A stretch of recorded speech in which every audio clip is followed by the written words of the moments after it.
Hello, everyone. This is Dr. Pavelchik, principal of Zion Benton High School. I wanted to take just a few minutes to address our new in-person learners. Welcome. We are awaiting your return back to school Monday, April 19th, 2021. So we are really looking forward to seeing some new faces in the building.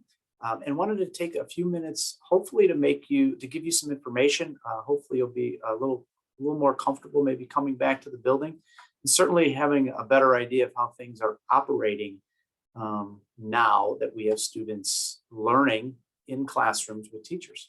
I think the biggest change is the time for many of you who have been possibly sleeping in a little bit. That ends as of Monday the 19th. Our period 1 starts 7:50, or if it's Tuesdays and Thursdays, period 2, 7:50. You see the schedule here. And then our learning day with teachers ends at 10:45. However, we do expect students to spend the rest of the afternoon getting all their homework done, studying and getting caught up. That's a really important time for students to complete their learning day. I do want to point out, we end the day with 5th and 6th period, and then on Tuesdays and Thursdays, you see we have period 4 at 8:35. Those are traditionally our lunch/advisory periods, but because we are not offering lunch, 4th, 5th, and 6th, if you have an advisory and you are an in-person learner, you must attend your advisory classroom, and you will be in there for the full amount of time, which is 40 minutes. Also, study halls. Our study halls are up and running, and so in a remote setting, which you are most comfortable with, we haven't been asking you to attend the study hall, but while in person, you will need a place to go, and you will be expected to attend those study hall periods. So a couple things with that. I would imagine some may be a little confused as to where to go, particularly freshmen who have not been in the building before. We'll have staff in the halls for the first several weeks too, just making sure that if you have questions about where to go, we can do that for you. If you're wondering what classrooms you have, new in-person learners, all of that can be found in Skyward. Your teachers, the class periods, your teachers' names are the same. But where to go, that classroom will be found on Skyward as well. If you are hoping to use our transportation services, buses, there is a transportation tab in Skyward as well. That will provide you with where your bus stop is. So please take a look at that so that you are prepared on Monday the 19th. A couple other things I want to mention is the fact that we do have free lunch and breakfast daily when students exit the building at 10:45. I'll talk a little bit more about this in the next slide or two. We do not want students or anyone eating in the building in large common areas. And so, however, we are providing free food service that we will have available for students to take home with them. And that will be both a lunch or several lunches and breakfasts as well that they can eat before they come to school the next day. How to get to school?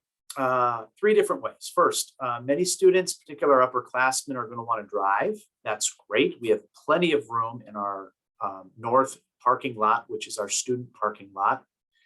Parking is free. However, if you do drive, we do want you to obtain a sticker sometime in the first week or two, and you can pick that up at the attendance office. We just need your driver's insurance, a copy of your insurance card, and also a copy of or your license plate number. So pretty typical. The only thing we're doing differently this year is that it's free. And that makes a lot of sense, particularly because of the short amount of time. Another way students can come to school would be if a parent or guardian drops them off. And you'll a little bit of a change this year. So we have buses that are dropping students off in other locations, particularly in the front of the building. So if you are dropping a student off, or you're a student who gets dropped off a little bit early, we ask that you do that in the south of the building by the south entrance by a clock. This is door T, commonly referred to as our south ramp entrance. So Please utilize that. We're trying to eliminate confusion and traffic in this process.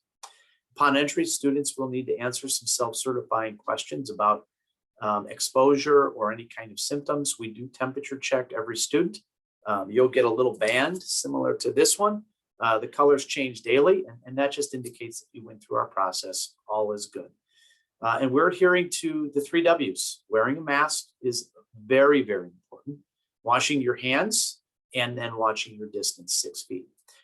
With the some of the guidelines by IDP, Illinois Department of Public Health, IDPH, along with the CDC, in school buildings, the 3-foot distance in classrooms is what's recommended now.